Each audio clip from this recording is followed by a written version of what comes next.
ये किस संहिता के श्लोक हैं? ब्रह्मचारियों ने कहा ये भागवत संहिता के श्लोक। भागवत संहिता? मैंने तो इस ग्रंथ का नाम नहीं सुना, मैंने तो इस संहिता का नाम ही नहीं सुना। तो ब्रह्मचारियों ने कहा नाम सुनते भी तो कैसे सुनते, ये तो हमारे गुरु महाराज की नई नई रचना है, बिल्कुल लेटेस्ट है। भगवान सुखदेव जी ने कहा भले ही लेटेस्ट है लेकिन बेस्ट है, और अब तो लगता है बाकी सब कुछ वेस्ट है और जीवन का सच्चा रेस्ट इसी में। बस इतना बताओ इस संहिता के रचयिता को। तो ब्रह्मचारियों ने कहा हमारे गुरु महाराज। आपके गुरु महाराज का नाम क्या है? हमारे गुरु महाराज का नाम महर्षि वेदम व्यास है। भगवान सुखदेव प्रसन्नता से जहां बैठे थे खड़े हो गए। अरे अरे, तो खजाना कहीं बाहर नहीं, घर में ही है। वो तुम्हारे गुरु हैं और मेरे शरीर के पिता हैं। तब तो पिता की संपत्ति पर मेरा सहज अधिकार है। चलो चलो, मैं भी तुम्हारे साथ पिता के पास चलता हूं और पिताजी के चरणों में प्रार्थना करके निवेदन करता हूं कि पिताजी महाराज अन्य ग्रंथों को भले ही औरों को दे दें, लेकिन वसीयतनामा लिखिए कि भागवत संहिता मेरे पुत्र शुक को मिले। और जो पिता का पितृ वात्सल्य पुत्र को पितृगृह त्याग करने से रोक नहीं पाया था, उसी पुत्र को भागवत जी के श्लोक खींच करके बाप के पास ले आए और बाप से कहते हैं भगवान सुखदेव मुझे भागवत का अध्ययन कराइए पिताजी। आज जरा विचार करो उस पिता की खुशी का क्या ठिकाना न लगा होगा महाराज। कितनी प्रसन्नता हुई होगी कि मेरा बेटा मुझसे कह रहा है कि मैं भागवत का अध्ययन करूंगा। और धन्य है वो संतान जो पिता के संस्कार का वारिश होती। संपत्ति के वारिश तो बहुत हो जाते हैं महाराज, लेकिन पिता के संस्कारों का वारिश की पिताजी आज के बाद गुरु सेवा, संतों की सेवा, सत्संग की सेवा, भगवान की कथा की सेवा आप बूढ़े हो गए, हम संभालेंगे, हम करेंगे संतों की सेवा। और भगवान सुखदेव ने पिता के संकल्प को माने भागवत जी के प्रचार प्रसार का मानो बीड़ा उठाया है। और सुखदेव जी ने भागवत का अध्ययन क्या किया महाराज? भागवत आसो पिया है। बाप ने, आसो माने शराब, नशा, जिसको पीने के बाद नशा चढ़ता है। और कल हम देखेंगे भगवान सुखदेव जब वंदना करते हैं तो भागवत जी को आसो कहते हैं, राजा परीक्षित औषधि कहते हैं, सौनक जी रसायन कहते हैं, गोपियां अमृत कहती हैं और भगवान सुखदेव आसो कहते हैं। ये मुझे जो नशा चढ़ा है, और नशा का मतलब जिसे पिए बगैर जिंदगी चले नहीं। जैसे लोग ड्रग एडिक्ट होते हैं वैसे सुखदेव जी भागवत एडिक्ट हो गए। बिना भागवत गाए उन्हें आनंद ही नहीं आता। कथा मात्रिक जीवन है, कथा ही उनका अब जीवन बन गया। तो भागवत आसो पिए और नाचते गाते झूमते दुनिया को पिलाने भगवान सुखदेव निकल पड़े। सुनाओ ओ ऐसे सुनाओ। कथा में संगीत है, संगीत के लिए कथा थोड़ी है। सुनाओ, ऐसे सुनाओ।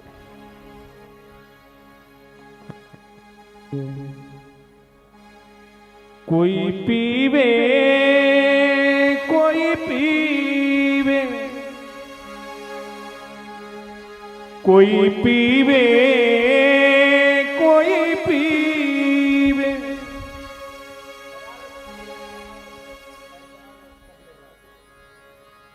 कोई पीवे संत सुजान, नाम रस मीठा है, नाम रस मीठा है, नाम रस मीठा है। कोई पीवे कोई पीवे, कोई पीवे कोई पीवे, कोई पीवे संत सुजान, नाम रस मीठा है, नाम रस मीठा मीठा है, नाम रस मीठा है, नाम रस मीठा है।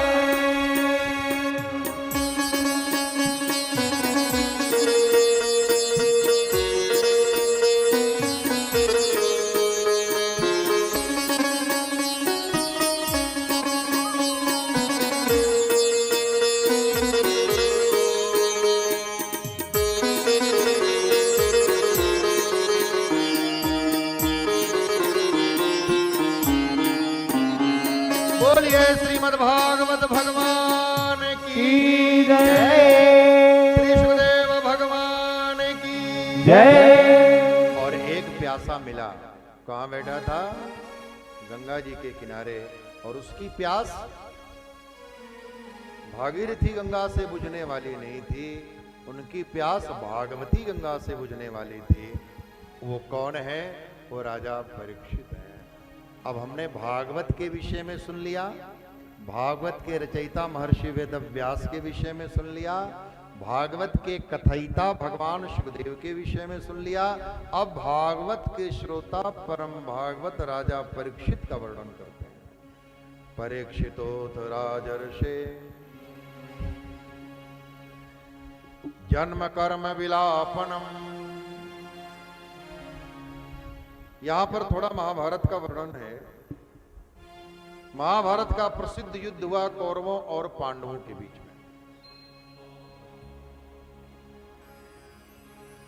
धृतराष्ट्र पुत्र कौरव कहलाते हैं और राजा पांडु के पुत्र पांडव कहलाते हैं। वैसे यह है कुरुवंश और इस अर्थ में सबके सब कौरव ही हैं, लेकिन जनसाधारण में प्रचलित बात राजा पांडु के पुत्र पांडव और धृतराष्ट्र के पुत्र कौरव कहलाते। महाभारत का युद्ध हुआ। पांडवों के पक्ष में स्वयं द्वारकानाथ श्री कृष्ण हैं और कौरवों के पक्ष में भगवान श्री कृष्ण की एक अक्षौणी नारायणी सेना है। अच्छा, एक अक्षौणी सेना में कितने सैनिक होते मालूम? 21,870 रथ सवार,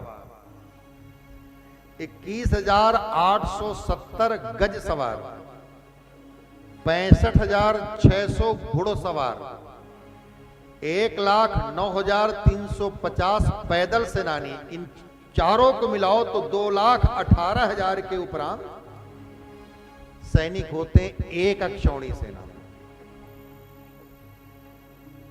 एक अक्षौणी नारायणी सेना कौरवों के पक्ष में गई और स्वयं द्वारकानाथ भगवान श्री कृष्ण पांडवों के पक्ष में।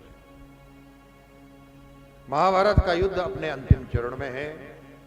भीमसेन की गदा के प्रहार से भग्नोर्दंड दुर्योधन धरती पर पड़ा, पीड़ा से करा रहा है। गदा का प्रहार किया भीमसेन। अब इसके पीछे भी बड़ी दिव्य कथा है, लेकिन अब व्यास नहीं समास लेके चल रहे हैं, क्योंकि सहायता मांगने दोनों गए हैं। दुर्योधन भी गया है, अर्जुन भी गए। और इसके उपरांत भी गांधारी अपने पुत्र को अमर बनाना चाहते हैं। इन सब कथाओं का एक रहस्य है, इनके पीछे एक संदेश है, उपदेश है। लेकिन प्रणाम करते हैं। अब तो निजामाबाद में हमारा आना जाना बना ही रहेगा। आप सब इतने प्रेमी हैं, तो जैसे टीवी सीरियल वाले कहते हैं ना, अगले एपिसोड में, तो कुछ बातें नेक्स्ट कुछ बचा के रखना भी चाहिए।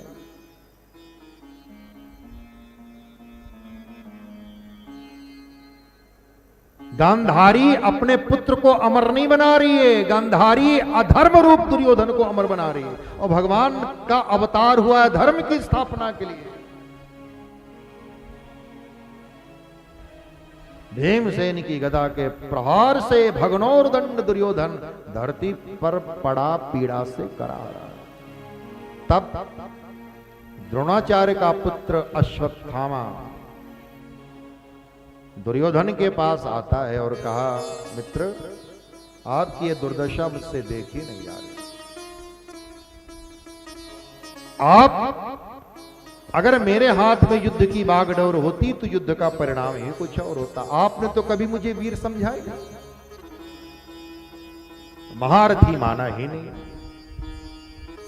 ये पीड़ा मुझसे देखी नहीं जाती। दुर्योधन ने कहा, अश्वत्थामा मैं भी मरा नहीं, जिंदा हूं। और कहते वहीं की मिट्टी लिया, लगा दिया, ले बनाता हूं तुझे।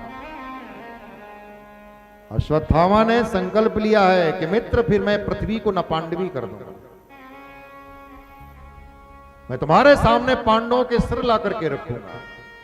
अरे संकल्प लेकर जाता है कि रात के अंधेरे में पांडवों के मस्तक धड़ से अलग कर दूंगा और ला करके दुर्योधन के पास रखूंगा। लेकिन सबके अंतर की बात जानने वाले भगवान श्री कृष्ण, जिन्होंने पांडवों का योगक्षेम करने का व्रत ले रखा है, पांडवों से भगवान ने कहा चलो आज कहीं अन्यत्र हम लोग रात्रि विश्राम करते हैं, ये विजय का उत्सव कहीं अन्यत्र मनाते हैं। यद्यपि भगवान ने सबसे कहा, लेकिन पांडव भगवान की ही आज्ञा के अधीन थे। पांडवों ने तो स्वीकार किया, लेकिन द्रौपदी से उत्पन्न 5 कुमार पुत्र जहां पांडव नित्य शयन किया करते थे, क्योंकि पांडव तो गए भगवान के साथ, तो पांडवों के बिस्तर में द्रौपदी से उत्पन्न 5 कुमार पुत्र रात्रि में विश्राम कर रहे हैं। कुमार हैं, 16 से 20 साल की उम्र है, खाते पीते घर के बच्चे हैं, हृष्ट पुष्ट हैं, कदकाठी में अपने पिताओं को ही प्राप्त हो चुके हैं, रात्रि में विश्राम कर रहे हैं।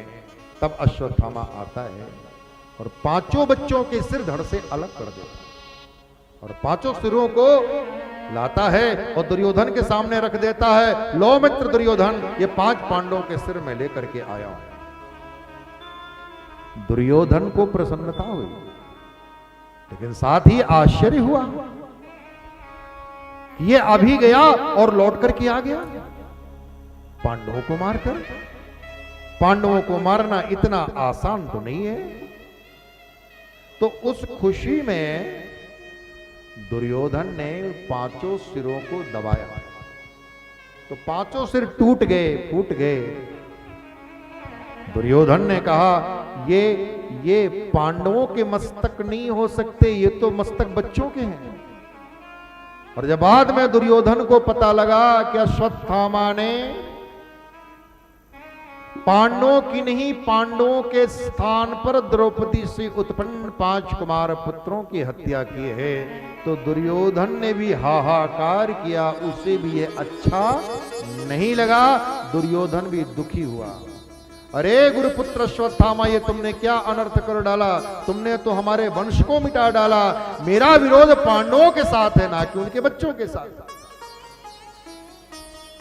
तो जब एक ही घटना से उसे सुख और उसी घटना से दुख, ऐसी स्थिति में दुर्योधन की मृत्यु होनी लिखी थी, मर गया।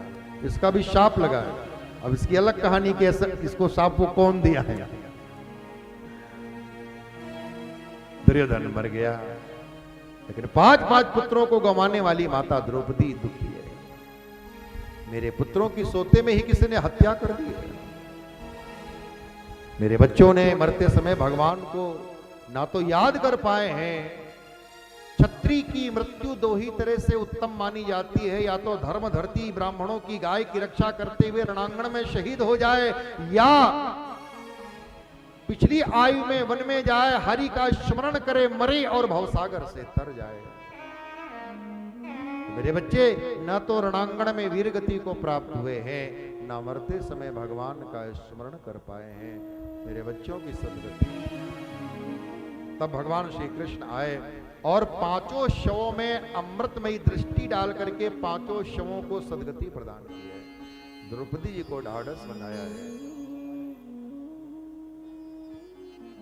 अर्जुन जी आए और कहा, हमारे बच्चों को जिस हत्यारे ने मारा है, वत्सुदा, मैं उस हत्यारे के मस्तक को काट करके लाऊंगा, तब तुम पुत्र शोक का स्नान करना। और ऐसा कह करके अर्जुन जी रथ पर बैठकर जाने लगे। भगवान ने कहा कहां जा रहे हो? अर्जुन जी ने कहा मुझे हत्यारे का मस्तक दिखाई दे रहा है। तो भगवान ने कहा तो अकेले जाओगे? तुमने मुझे अपने रथ का सारथी बनाया है, बिना सारथी के चले जाओगे? क्योंकि भगवान जानते हैं अर्जुन अकेले गए तो मुसीबत में पड़ेंगे। प्रभु आप बनो मेरे जीवन रथ के सारथी, गीता ज्ञान दृढ़ करके बना दो। भजन तो बड़ा प्यारा है पर सुनाएंगे नहीं। गीता ज्ञान दृढ़ करके बना दो, आप मुझे परमार्थी, मेरे जीवन रथ के सारथी। गाएं, सुनाएं? तो लेट होने की जिम्मेवारी आधी आधी बांट लेंगे फिर। मंजूर है?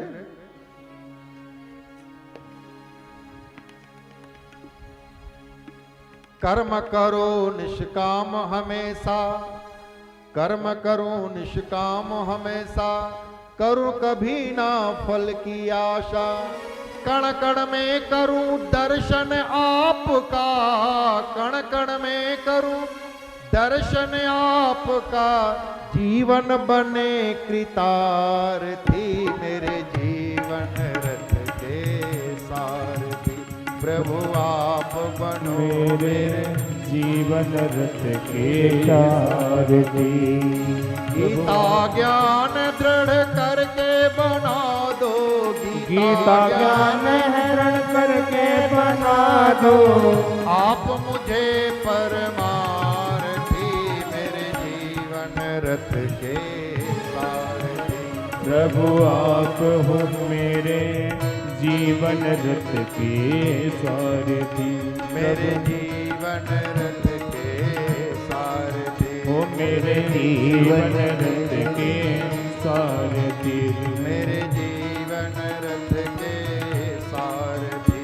मेरे जीवन रथ के सारथी, मेरे जीवन रथ के सारथी, मेरे जीवन रथ के सारथी, रथ के सारथी, रथ के सारथी। भगवान श्री कृष्ण रथ के सारथी बन करके जाते हैं। अश्वत्थामा ने देखा अर्जुन जी आ रहे हैं, अश्वत्थामा ने अपने रथ को दौड़ाया। अर्जुन जी ने गांडीव पर बाण चढ़ा, बाण को छोड़ रथ को तोड़ दिया। अश्वत्थामा विरत भागने लगे, बिना रथ के भागने लगे।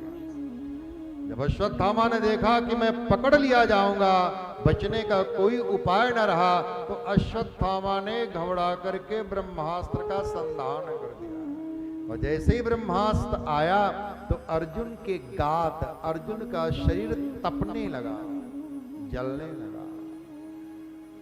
अर्जुन उवाच कृष्ण कृष्ण महाबाहो, भक्तानां भयंकर, त्वमेको दह्यमानानाम् अपवर्गोऽसि संसृते। हे भक्तों के भय को दूर करने वाले दीन बंधु दीनानाथ, नहीं जानता कौन सा ताप तेज मुझे तपाने लगा है, मैं आपकी शरण में हूं, मेरी रक्षा करो। भगवान ने कहा अभी तो तुमको हत्यारे का मस्तक दिखाई दे रहा था ना, पड़े ना मुसीबत में, पर मत घबराओ, मैं हूं ना। कोई ये तो कहने वाला हो कि मैं हूं ना, क्यों घबरा रहे? घबराओ नहीं, ये कुछ और नहीं, अश्वत्थामा के द्वारा भेजा गया ब्रह्मास्त्र। लेकिन अश्वत्थामा ब्रह्मास्त्र चलाना जानता है, ब्रह्मास्त्र को वापस बुलाना नहीं जानता। जबकि तुम अपने गुरु महाराज की कृपा से ब्रह्मास्त्र का संधान भी कर लेते हो और ब्रह्मास्त्र को वापस भी बुला लेते हो। देखिए, द्रोणाचार्य ने अपने बेटे को, अश्वत्थामा को, वो विद्या नहीं बताई जो अपने प्रिय शिष्य अर्जुन को बताई।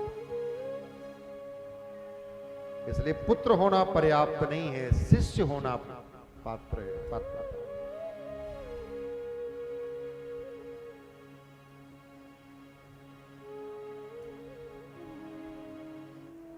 हमारे शरीर के बाबा जी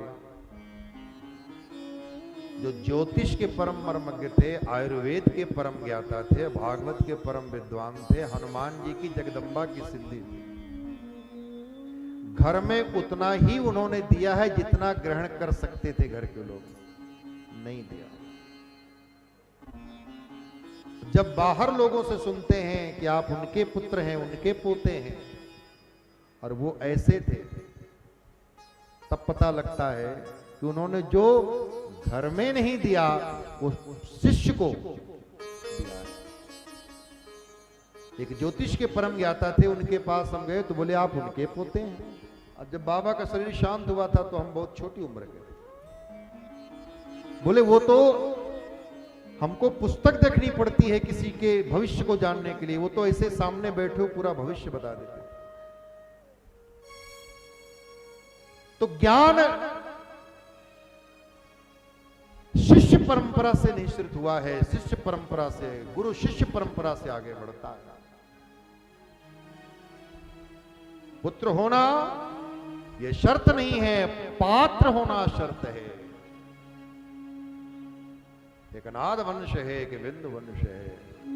आध्यात्मिक ज्ञान के लिए पुत्र नहीं, पात्र होना है। जब तक माता पार्वती पत्नी है तब तक भगवान शंकर ने कथा नहीं सुनाई। जब माता पार्वती कहती है तुम त्रिभुवन गुरु वेद बखाना, आन जीव पामर का जाना, विश्वनाथ मम नाथ पुरारी, विश्व के नाथ सौभाग्य से मेरे नाथ है, मेरे पति है, इसलिए मुझे कथा सुनो। जब शिष्य बन करके सामने बैठी तब सुनाया है। भगवान कपिल ने माता देवहूति को तब तक उपदेश नहीं किया जब तक माता देवहूति शिष्या नहीं बनी। अर्जुन सखा है, लेकिन अर्जुन को तब तक भगवान ने ज्ञान उपदेश नहीं किया जब तक अर्जुन शिष्य नहीं बने। शिष्यस्ते हम शादिमाम त्वाम। तो आध्यात्मिक ज्ञान के लिए शिष्य माने जिसमें सीखने की, समझने की आतुरता है, प्रबलता है, समर्पण है, और गुरु की एक एक बात को आदेश मान करके स्वीकार करता है। तो अश्वत्थामा को गुरु द्रोणाचार्य ने वो विद्या नहीं सिखाई जो अपने प्रिय शिष्य अर्जुन को सिखाई है। इसलिए तुम अपने गुरु महाराज की कृपा से ब्रह्मास्त्र छोड़ना भी जानते हो और ब्रह्मास्त्र को वापस बुला लेना जानते हो। इस ब्रह्मास्त्र के सामने अपने ब्रह्मास्त्र का संधान करो, फिर प्रार्थना करके दोनों ब्रह्मास्त्रों को वापस बुला लो। और भगवान की आज्ञा प्राप्त करके, भगवान की आज्ञा प्राप्त करके अर्जुन जी ने वैसा ही किया और फिर दोनों ब्रह्मास्त्रों का कर्षण कर दिया। अब तो अश्वत्थामा के पास बचने का कोई उपाय न रहा।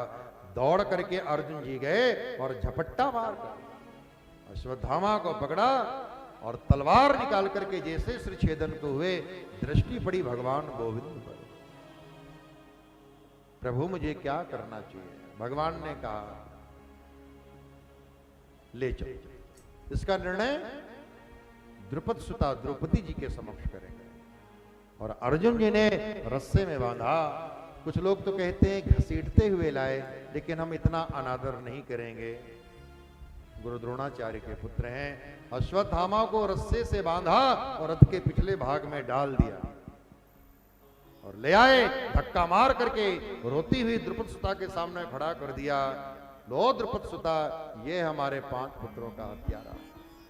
रो रो करके आंखें लाल हो चुकी, केश बिखरे हुए हैं। जैसे ही बहते हुए आंसुओं को इन उंगलियों से, पलकों में इन उंगलियों कर करके बहते हुए आंसुओं को निचोड़ा और आंख खोल करके देखा तो सामने गुरुपुत्र को पाया। अबाक रह गए। गुरुपुत्र, आपने ऐसा किया? और फिर दोनों हाथ जुड़ गए और जोड़ करके गुरुपुत्र अश्वत्थामा को प्रणाम किया। तथा हृतम पशुवत पाशबद्धं अवामुखम कर्म जुगुप्सिते निरीक्ष कृष्णापकृतं गुरु सुतं वाम स्वभावा कृपया नना।